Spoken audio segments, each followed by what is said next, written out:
Salve, muy favorecida. El Señor es contigo. Bendita tú entre las mujeres. No temas, María, porque has hallado gracia delante de Dios. Y he aquí, concebirás y darás a luz un hijo y llamarás su nombre Jesús. Este será grande y será llamado Hijo del Altísimo. Y el Señor Dios le dará el trono de su padre David, y reinará en la casa de Jacob para siempre, y de su reino no habrá fin. ¿Cómo será esto? Porque no conozco varón. El Espíritu Santo vendrá sobre ti, y el poder del Altísimo te cubrirá con su sombra. Por lo cual, también el ser que va a nacer será llamado Hijo de Dios. Y he aquí, tu parienta Elizabeth también ha concebido hijo en su vejez. Y este es el 6º mes para ella, la que era llamada estéril. Porque para Dios ninguna cosa es imposible.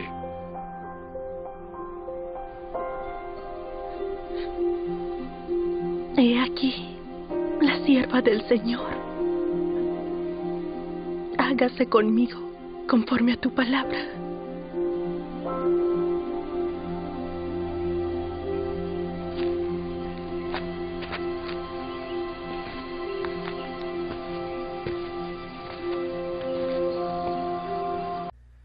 Mayormente, se cree que el nacimiento de Yeshua ocurrió un 25 de diciembre, aun cuando no hay bases bíblicas para esta afirmación. Desafortunadamente, quienes piensan de esta forma ni siquiera se molestarían en especular acerca de esta fecha. Sin embargo, hay información en los llamados evangelios que podrían ayudar a establecer la época del nacimiento de Yeshua y que hace evidente que nunca pudo haber nacido en el mes de diciembre. De los llamados evangelistas, Lucas dio más datos cronológicos en relación con el nacimiento y ministerio de Yeshua que cualquier otro escritor del llamado Nuevo Testamento. Al hacer esto, Lucas comenzó su historia con Yohanan el Inmersor, dando algunas indicaciones cronológicas en cuanto al momento de la concepción y su nacimiento. A pesar de que sus declaraciones son de carácter general, son simples pero suficientes para indicar el tiempo aproximado del nacimiento de Yohanan y en consecuencia el de Yeshua. Esta información cronológica se encuentra en el primer capítulo del llamado Evangelio de Lucas. Veamos lo que dice el texto en el llamado Evangelio de Lucas, capítulo 1, versículo del 5 al 9. Hubo en los días de Herodes, rey de Judea, un sacerdote llamado Zacarías, de la clase de Abías. Su mujer era de las hijas de Aarón y se llamaba Elizabeth. Ambos eran justos delante de Dios y andaban irreprensibles en todos los mandamientos y ordenanzas del Señor. Pero no tenían hijo porque Elizabeth era estéril y ambos eran ya de edad avanzada. Aconteció que ejerciendo Zacarías el sacerdocio delante de Dios según el orden de su clase, conforme a la costumbre del sacerdocio, le tocó en suerte ofrecer el incienso entrando en el santuario del Señor. Hasta aquí el texto. Vamos a analizar qué significa de la clase de Abías. ¿Qué eran estas clases y cuándo servían? Y para esto hablaremos de las 24 clases sacerdotales. Había 24 clases, divisiones o guardias sacerdotales que administraban los servicios en el templo. En hebreo se les conoce como mishmarot. Estas clases, divisiones o guardias, se enumeran en 1 Crónicas capítulo 24. Cada clase tenía un título asociado. Estos títulos fueron los nombres de los líderes que encabezaban cada orden en el tiempo de David. Samuel y David fueron las personas responsables de establecer las 24 clases de los sacerdotes. Originalmente en la época de Moisés, el sacerdocio se limitaba solo a Aarón y a sus hijos inmediatos. Pero para los tiempos de Samuel y David, la familia ya había crecido y alcanzado tales proporciones que no podían oficiar todos juntos al mismo tiempo en el templo. Por eso Samuel y David dividieron a los sacerdotes en 24 grupos separados, que fueron llamados clases o divisiones. La clase en la que Zacarías servía era la octava, la de Abías, según 1 Crónicas 24:10. Josefo, el historiador judío, también era un sacerdote, y él mencionó que él era un miembro de la primera clase llamada la de Joiarib. Las 24 clases o divisiones estaban formadas por 16 cabezas de casas paternas de los hijos de Eleazar, hijo de Aarón, y 8 cabezas de casas paternas de los hijos de Itamar, hijo de Aarón. Ok.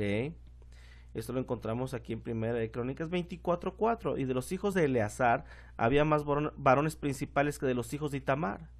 Y los repartieron así: de los hijos de Eleazar 16 cabezas de casas paternas, y de los hijos de Itamar por sus casas paternas 8. Ok, 8 y 16, 24. Una vez que las 24 clases fueron definidas, suertes fueron conducidas para determinar la secuencia de cada grupo en la que serviría en el templo. Ok. Dice en 1 Crónicas 24:5, los repartieron pues por suerte los unos con los otros. Como ya dijimos, estas 24 clases fueron ordenadas por Samuel y David, y más tarde por el sacerdote Esdras, para servir una vez a la semana en los servicios del templo, en 2 momentos diferentes cada año. Esto es, ya que cada clase administraba durante una semana, se deduce que había un periodo de 24 semanas para que cada una de las familias tuviera la oportunidad de servir. Esto ocupaba un lapso de unos 6 meses.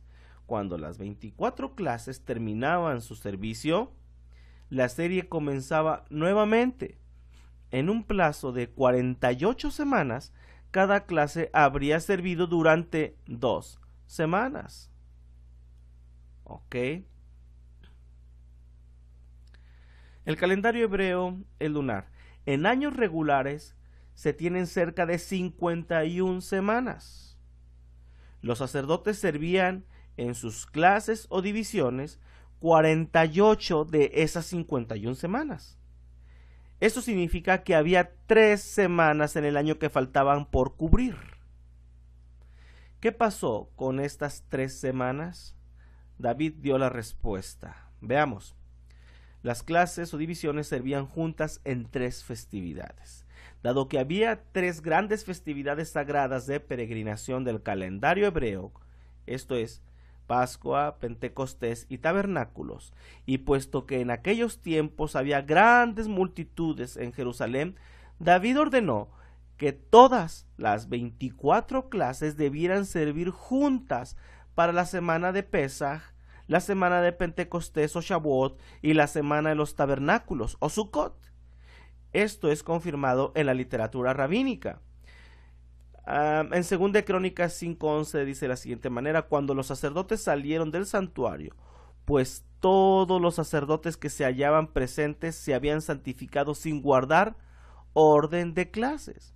En otra versión tenemos: y aconteció que al salir los sacerdotes del santuario, porque todos los sacerdotes presentes se habían santificado sin tener en cuenta, que dice, las clases.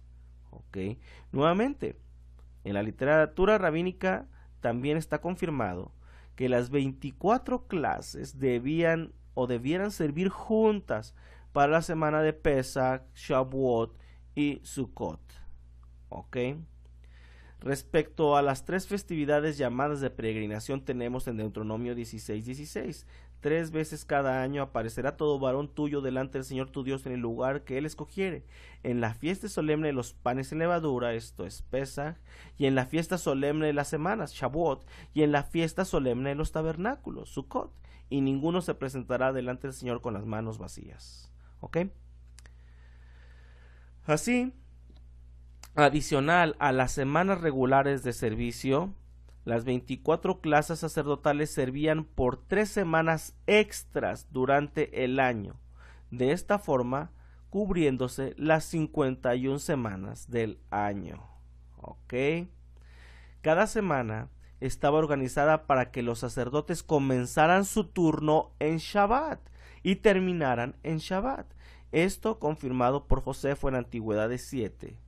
¿Ok? En la Torá tenemos, en 2 de Crónicas 23:8, los levitas y todo Judá hicieron cuanto les había mandado el sacerdote Jehoyadá. Tomó cada uno a sus hombres, tanto los que entraban el sábado o el Shabbat, como los que salían el Shabbat, pues el sacerdote Jehoyadá no exceptuó a ninguna de las secciones. En otra versión dice, los levitas y todo Judá hicieron conforme a todo lo que había ordenado el sacerdote Joiada. Tomaron cada uno a sus hombres, a los que habían de entrar en el Shabbat y a los que habían de salir en Shabbat, pues el sacerdote Joiada no dio licencia a ninguno de los grupos. ¿Ok? Por otro lado, de acuerdo a la Mishnah, el servicio de las clases o divisiones comenzaba en el primer Shabbat del mes de Aviv. Ahí empezaba la primera orden, ¿ok? En el primer Shabbat del mes de Aviv, ¿ok? Es perfectamente razonable que las clases sacerdotales comenzaran su servicio con el mes de la primavera de Aviv o Nisan, el primer mes del año religioso hebreo. Este fue el momento habitual ordenado en la Biblia cuando los sacerdotes comenzaban sus administraciones. Veamos lo que dice Éxodo 40 en el versículo 1, 2, 16 y 17. Luego el Señor habló a Moisés diciendo, en el primer día del mes primero harás levantar el tabernáculo de reunión. Y Moisés hizo conforme a todo lo que el Señor le mandó, así lo hizo. Así, en el día primero del primer mes, en el segundo año, el tabernáculo fue erigido. Ok, entonces, ya que en el día primero del primer mes el tabernáculo fue erigido, pues entraron en cierta manera en servicio los hijos de Aarón para los tiempos de Moisés, y más tarde, para los tiempos del primer templo, los hijos de Eleazar y los hijos de Itamar, como ya vimos. ¿Ok? Residencia de los sacerdotes. De acuerdo al académico Alfred Edersheim, tenemos, según la tradición judía, la mitad de cada una de las 24 órdenes en que había sido dividido el sacerdocio era residente permanente en Jerusalén. El resto estaba disperso por la tierra. Se añade que alrededor de una mitad de estos últimos se había establecido en Jericó. Funciones de las clases o familias. Nuevamente citamos al académico Alfred Edersheim. Debían actuar como asistentes de los sacerdotes, como cantantes y músicos, como porteros y guardas. De estas varias clases, la de los asistentes de sacerdotes era con mucho la más numerosa. Era el deber de ellos cuidar de las vestiduras sagradas y de los vasos sagrados, de los almacenes y del contenido de los mismos, de la preparación del pan de la proposición, de las oblaciones, de las especias, etc. También debían ayudar en general los sacerdotes en sus labores, cuidarse de la limpieza del santuario y encargarse de las tesorerías. ¿Ok? Estas eran entre algunas de las muchas actividades que realizaban las familias cada que servían en el templo, ¿ok? De Shabbat a Shabbat. La clase de Abías. Ahora volvamos al asunto de la clase de Abías, de acuerdo a la narración de Lucas, ya que esto nos situará en la fecha en que Zacarías, el padre de Johanán, el inmersor, estaba en el templo cuando fue visitado por el ángel Gabriel. Y de aquí podemos establecer la fecha aproximada del nacimiento de Johanán y de Yeshua. ¿Ok? Lucas nos informa que Zacarías el sacerdote pertenecía a la clase de Abías. Si miramos 1 Crónicas 24:10, vemos que esta clase, la de Abías, era la octava en secuencia de servicio. Dice el versículo 10, la séptima a Cos, la octava a Abías. ¿Ok? Año del nacimiento de Yeshua. Si se aceptan las declaraciones cronológicas simples del llamado Evangelio de Lucas, el nacimiento de Yeshua debe ser colocado en el año 3 antes de la era común. ¿Ok? Por otro lado, De acuerdo a los recuentos de Josefo en el libro de Antigüedades, libro 17, capítulos del 6 al 9, Herodes murió en enero del año 1 antes de la era común. Sabemos que el nacimiento de Yeshua precede por 2 años a la muerte del rey Herodes, ya que el Evangelio de Mateo dice que mandó matar a los niños de 2 años hacia abajo. Por otro lado, de acuerdo al relato de Lucas 3:1, en el año 15 del imperio de Tiberio César, en el año 29 de la era común, Yeshua al comenzar su ministerio era como de 30 años. El cálculo sería en el año 29 de la era común, cuando Tiberio César estaba al frente del imperio, en el año 29, menos 30 años de la edad de Yeshua al comenzar su ministerio, nos da menos 2. Esto es, ya que no hay año cero, nos lleva al menos 2 antes de la era común. 29 fue el año de Tiberio César, menos 30 años cuando tenía aproximadamente Yeshua. Los que tenía aproximadamente Yeshua al comenzar su ministerio nos lleva al menos 2, antes de la era común, ya que no hay año cero. Aquí hay algo que aclarar. Los años antes de la era común son numerados en 2 formas. El método histórico o cronológico, que comienza con el año 1 antes de la era común, siguiéndole el año 1 de la era común. No hay año cero. Y el segundo método es el astronómico o algebraico, contando con el año 0, y los años anteriores son números negativos. He aquí la comparación entre el método histórico y el método algebraico. En el método algebraico arriba son negativos.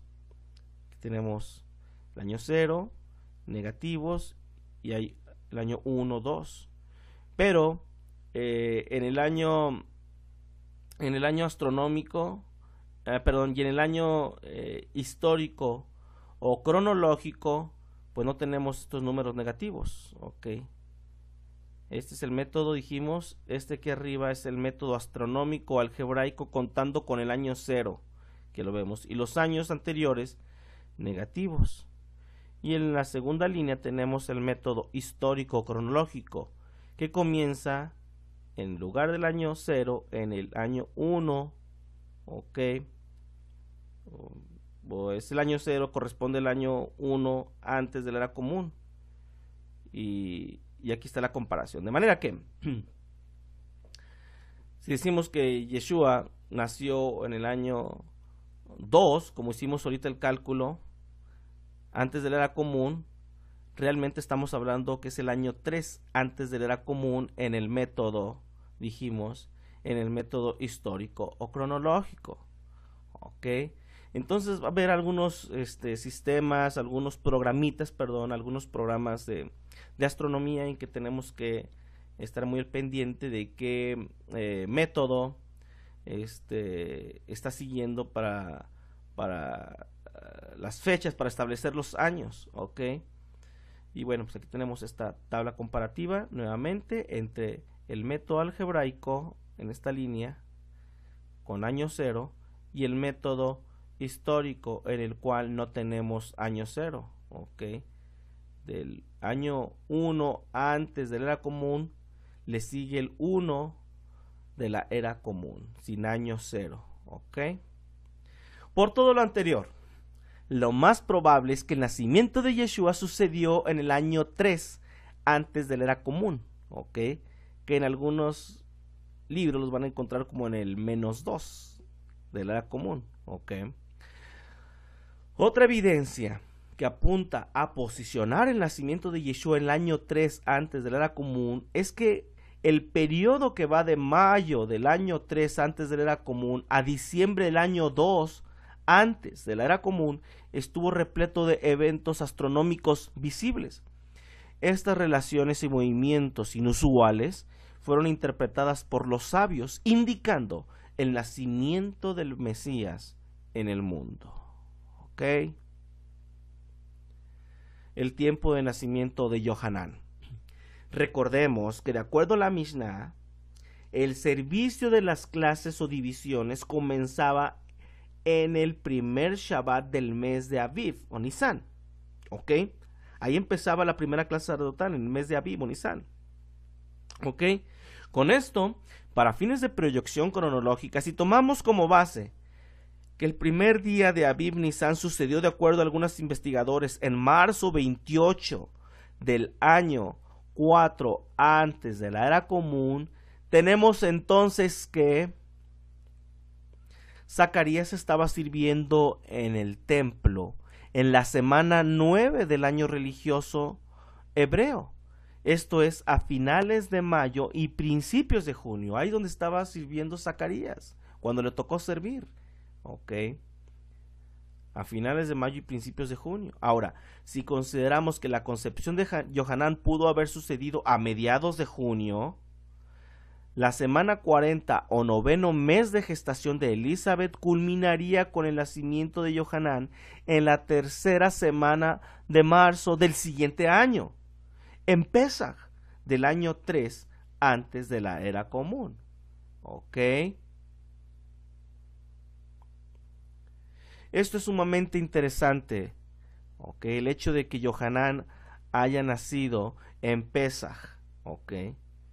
Esto es sumamente interesante, ya que en el judaísmo tradicional, en anticipación de la llegada del Mesías, cuando Pesaj se celebra, se prepara un lugar en la mesa y una copa de vino se vierte por Elías, y la puerta de la casa se deja abierta para que pueda venir a la celebración. Está claro que durante siglos antes del nacimiento del Mesías, los judíos habían estado esperando el regreso de Elías durante Pesaj. Ok, y fue en Pesaj donde nació Johanán.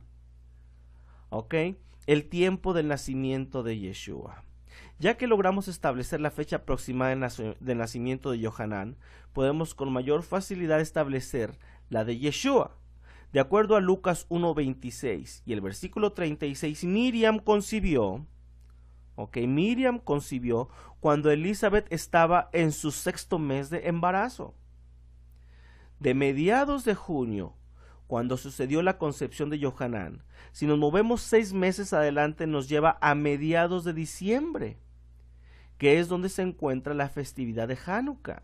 Ok, o sea, en diciembre es el 6º mes de Elizabeth, y en diciembre es donde se concibió a Yeshua, que es donde encontramos la festividad de Hanukkah. Esto significa que la luz del mundo, Yeshua, fue concebido durante la festividad de las luces, Hanukkah.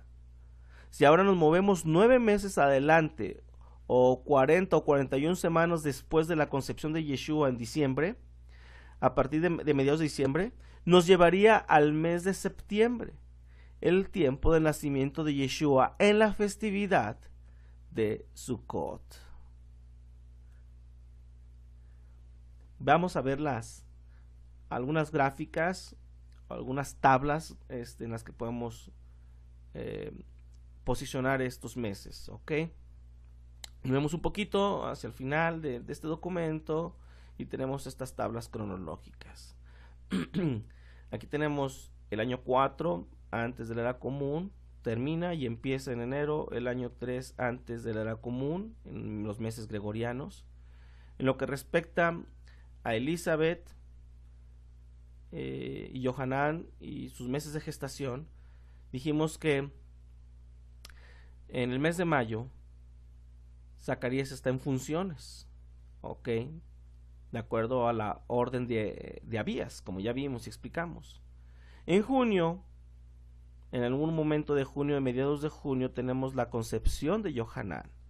De manera que para mediados de julio tenemos su primer mes, en agosto su 2º mes, en septiembre su 3er mes, octubre 4º mes, noviembre 5º mes, diciembre 6º mes.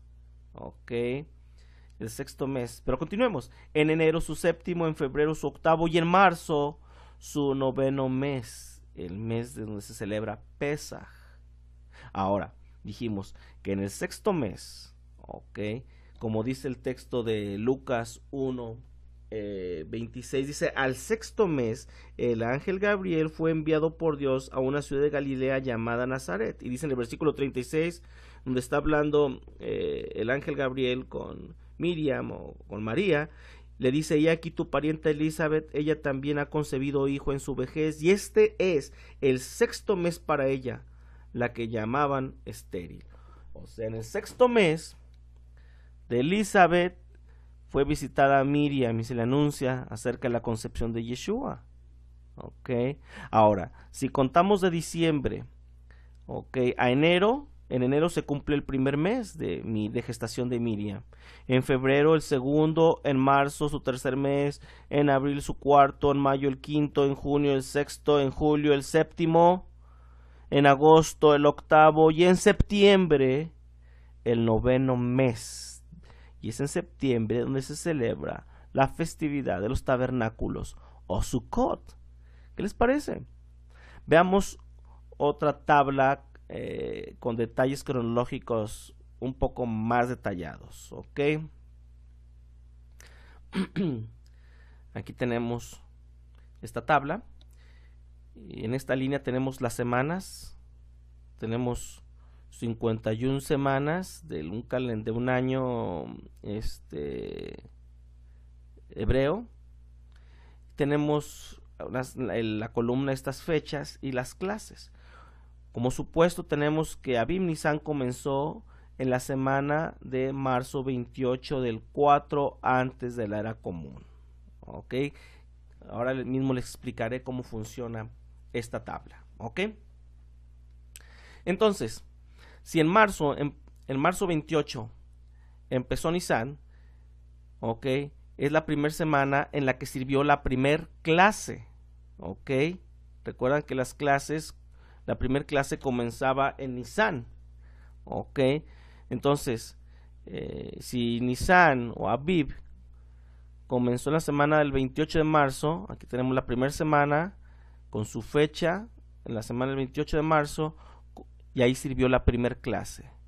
La segunda semana, que cayó en la semana del 4 de abril, sirvió la segunda clase. En la tercera semana, que es el 11 de abril, y sacamos qué sucedió en la semana, cuando se celebró Pesaj en el año 4 antes de la era común, y vemos que Pesaj se celebró en abril 11 antes de la era común, de manera que en esta semana recordemos que todas las 24 clases servían en Pesaj, servían en Shavuot y servían en tabernáculos, todas las clases, no había distinción, de manera que se interrumpe aquí. La primera clase sirvió en esta semana, la segunda clase en esta semana. En esta semana, tercera semana, sirvieron todas las clases. Y nuevamente en la cuarta semana, que es el 18 de abril, se reanuda la tercera clase, cuarta clase, quinta clase, la sexta clase, la séptima clase. Y recuerdan que la octava clase es la clase de Abías. La octava clase era la de Abías, donde estaba sirviendo Zacarías. ¿Cuándo estaba sirviendo Zacarías? En el año 4 antes de la era común, estaba sirviendo en la semana del 23 de mayo. En esta semana sirvió en el templo la octava clase de Abías, de Shabbat a Shabbat. Aquí estaba Zacarías sirviendo en esta semana de mayo 23, toda esta semana. Ahora, aquí sirvió Zacarías. En la siguiente semana, tenemos en la semana del 30 de mayo tenemos a Shavuot. Y aquí vemos que Shavuot, o la fiesta de la semana, se celebró a partir de junio 3. Quiere decir que en esta semana del 30, durante esta semana se celebró Shavuot. Entonces, ¿qué pasó? Zacarías sirvió su semana, pero no se fue, sino que se quedó a servir una semana adicional, porque todas las clases debían servir aquí sin distinción. En Shavuot, aquí sirvieron todas las clases. Después que terminó esa semana, tal vez Johanán se fue a su casa, y es muy probable, tal vez, que no inmediatamente, sino tal vez en esta semana, ok, después de que Zacarías regresó a su casa, probablemente en esta semana se concibió a Johanán. Ok, nuevamente, aquí sirvió Zacarías, se queda una semana más para los servicios de Shavuot, regresa a su casa, y tal vez no fue en esta semana inmediatamente, sino tal vez en una semana más, en la semana del 13 de junio es donde Johanán fue concebido. Ok, ahora, vamos a revisar, si aquí Johanán, en esta semana del 13 de junio, si Johanán fue concebido en esta semana, vamos a monitorear las semanas de embarazo de Elizabeth, ok, vamos a monitorear como si fuéramos ginecólogos, ¿no? Dice, entonces, si aquí fue concebido, en la semana del 20 de junio, en la siguiente semana sería su primer semana, en la semana del 27 de junio sería su segunda semana, y así vamos monitoreando sus semanas de embarazo, ok, vamos monitoreando sus semanas de embarazo, hasta que llegamos a la semana 26. ¿Qué sucedió en la semana 26? Aquí puse esta tablita de semanas, meses y trimestres de embarazo, ok, y se considera que en el sexto mes, está en la semana 26 y 27 de embarazo, ok, el sexto mes corresponde a la semana 26 y 27 de embarazo, de manera que ¿qué sucedió entre la semana 26 y 27? En la semana 26 corresponde al sexto mes, y en el sexto mes, recordemos nuevamente las palabras de Lucas 1:26, al sexto mes el ángel Gabriel fue enviado por Dios a una ciudad de Galilea llamada Nazaret, y dice el versículo 36 en su diálogo de Gabriel con Miriam, le dice: he aquí tu pariente Elizabeth, ella también ha concebido hijo en tu vejez, y este es el sexto mes para ella, la que llamaban estéril. Ok, ahí se anuncia la concepción de Yeshua en el mes 6, que corresponde a la semana 26 y 27. Aquí está la semana 26. Ok, y ahora es muy interesante, porque regresamos a esta tablita. La fiesta de Hanukkah, ok, en estos 8 días, el primer día de Hanukkah fue el día 14. Del 14 al 21 se celebró Hanukkah. El 14 al 21 de diciembre del 4 antes de la era común. Ok, y regresemos aquí para que vean que corresponde. Efectivamente, en la semana 26-27, que corresponde al sexto mes, tenemos la semana, ok, en esta semana se celebró Hanukkah, la fiesta de las luces, la concepción de Yeshua. ¿Qué les parece? Aquí tenemos la anotación. En la semana 26 Elizabeth está en el sexto mes de embarazo.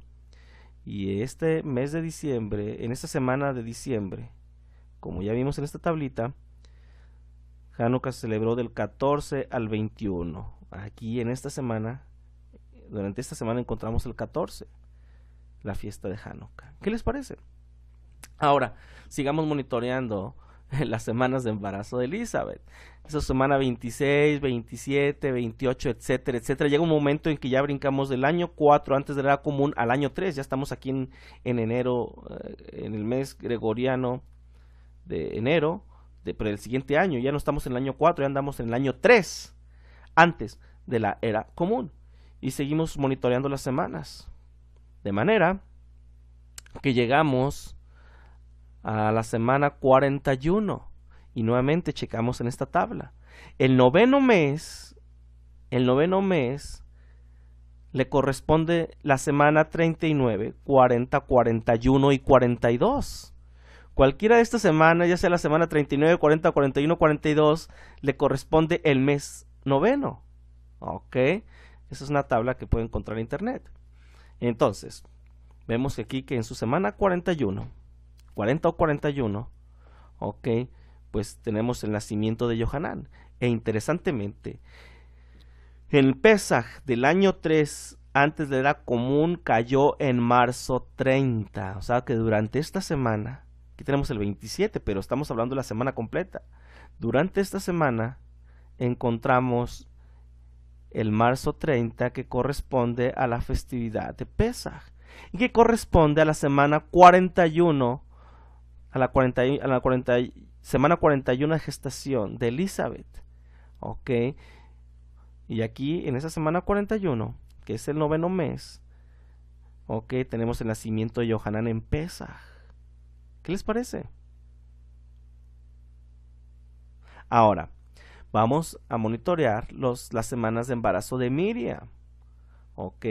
Si en la semana, en la semana del 12 de diciembre del año 4 antes de la era común, estaba en el 6º mes de embarazo Elizabeth, ok, y aquí en esta semana se anuncia la concepción de Yeshua, entonces para la siguiente semana ya sería la primera semana de embarazo de Miriam, ok, para la semana del 26 de diciembre, aquí está, ya sería su segunda semana, y así sucesivamente vamos monitoreando las semanas de embarazo de Miriam. Ya brincamos aquí, ya estamos en el mes gregoriano de enero del año ya 3 antes de la era común, y seguimos monitoreando las semanas. Aquí nos vamos moviendo de manera que llegamos a la semana 40. Ok, en la semana 40, ¿qué es lo que tenemos aquí en la semana 40? La semana del 18 de septiembre, muy interesante.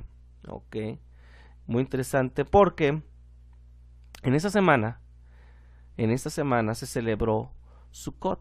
Sukkot se celebró en el año 3 antes de la era común, del 24 de septiembre al 30 de septiembre.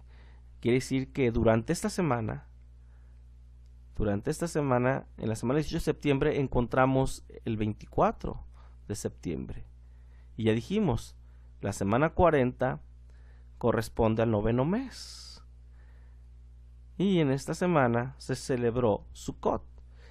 Y en esta semana tenemos el nacimiento de Yeshua en el primer día de Sukkot.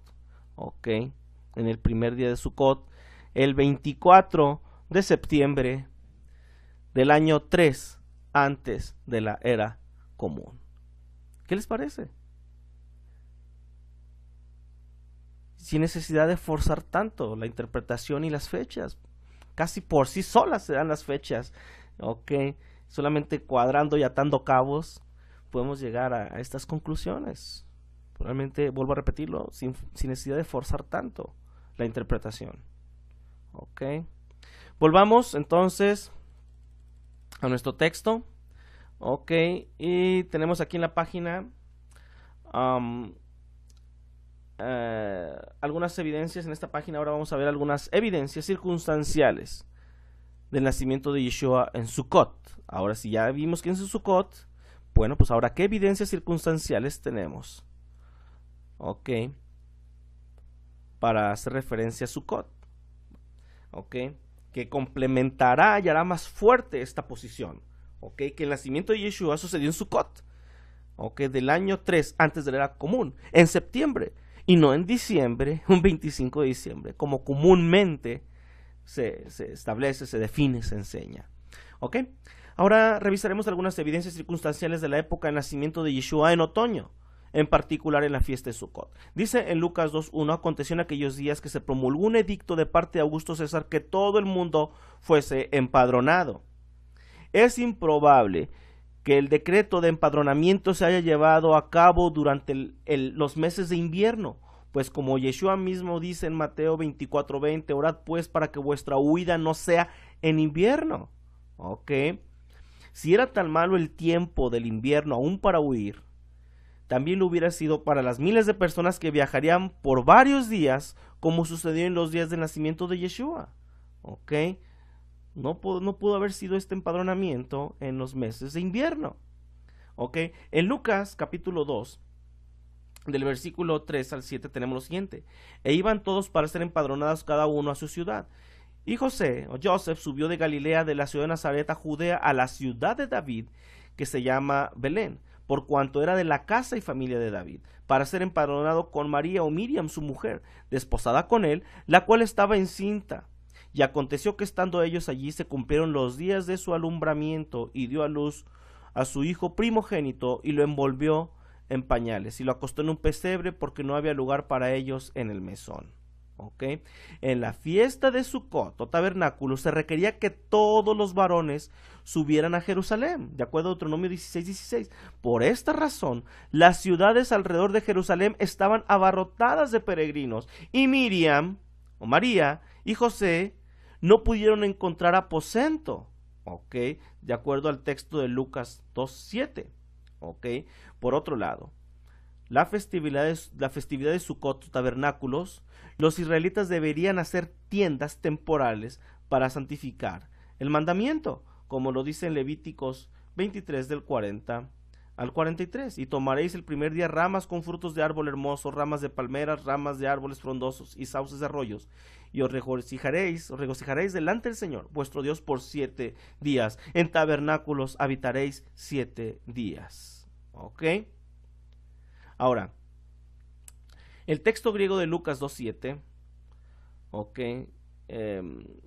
aquí, y dio a luz a su hijo primogénito, le envolvió en pañales y lo acostó en un pesebre. Ok, esta palabra. El texto griego de Lucas 2:7 usa la palabra manger, pero en el contexto hebreo es la palabra hebrea sukkah, que básicamente significa tienda temporal. De esta palabra sukkah es donde encontramos la palabra de la festividad de Sukkot, ¿ok? Y que básicamente la palabra sukkah significa tienda temporal. Así, Joseph habría subido con su esposa Miriam a Belén para ser empadronados. De allí subirían a Jerusalén para la festividad de Sukkot y habitar en una sukkah por 7 días. El plan tal vez era construir en Belén una sukkah para cumplir el mandamiento cerca de una casa para huéspedes en la que estaría Miriam. ¿Ok? Pero ya que Miriam estaba a punto de dar a luz y no había ya lugar en la casa para huéspedes debido a la saturación de gente por la festividad y el censo romano, Miriam también se unió a Joseph bajo la sukkah. Obviamente Dios estaba usando la situación para cumplir el nacimiento del Mesías de acuerdo a la Torá en Belén, ¿ok? En la festividad de Sukkot. ¿Qué les parece? En Lucas 2:8 dice, había pastores en la misma región que velaban y guardaban las vigilias de la noche sobre su rebaño. El mes de diciembre, como comúnmente se maneja para el nacimiento de Yeshua, no era una época propicia para ovejas y pastores a la intemperie. En estas regiones de Judea los inviernos son fuertes, con nieve, y las lluvias heladas hacen imposible que los pastores con sus rebaños estén afuera en los campos por la noche. Las lluvias heladas comienzan a caer desde la mitad de octubre. ¿Ok? En Lucas 2:10 dice, pero el ángel les dijo, no temáis, porque aquí os doy nuevas de gran gozo.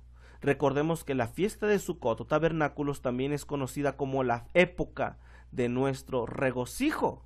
Así los mensajeros usan una terminología propia de Sukkot para saludar. ¿Ok?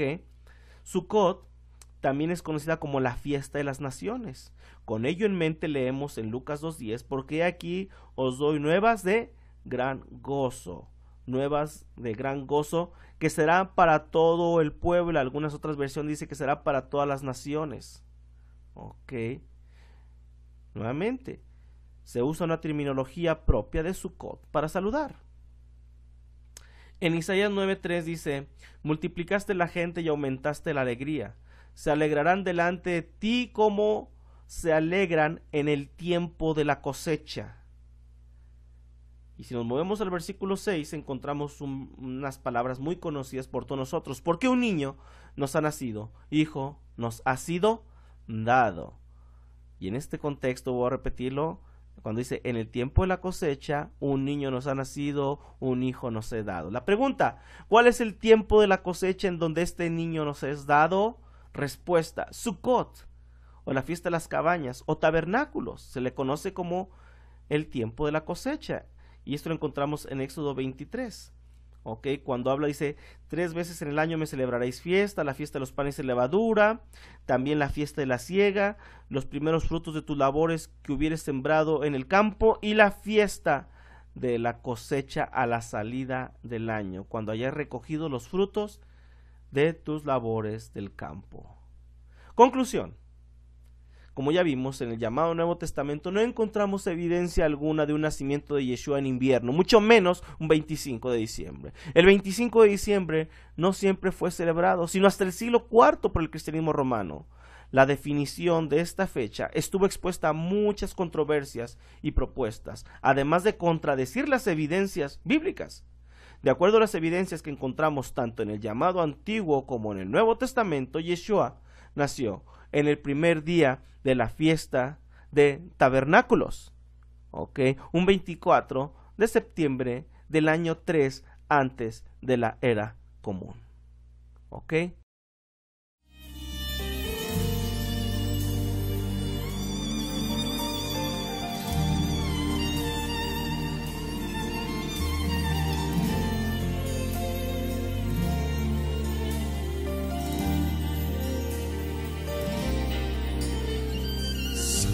Santo, santo es el Dios de Israel.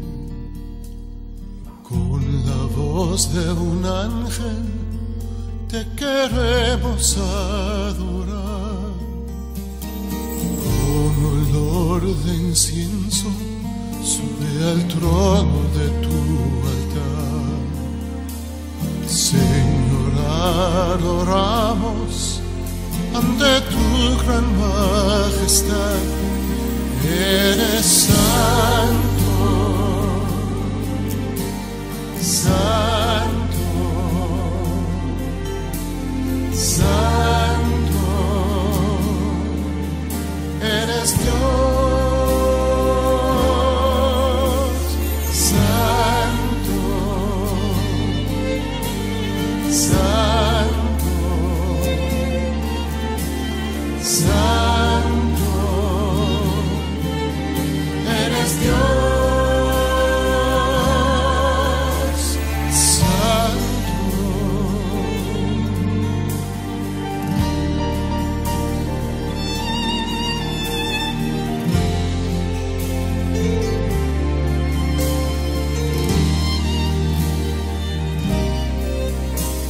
Santo, santo, santo, en el cielo escucharán. La creación te alaba, aleluya, Elohim. Reinará por siempre, Rey de reyes y Señor. Solo alza tu mirada, abre tus puertas al Señor y clama.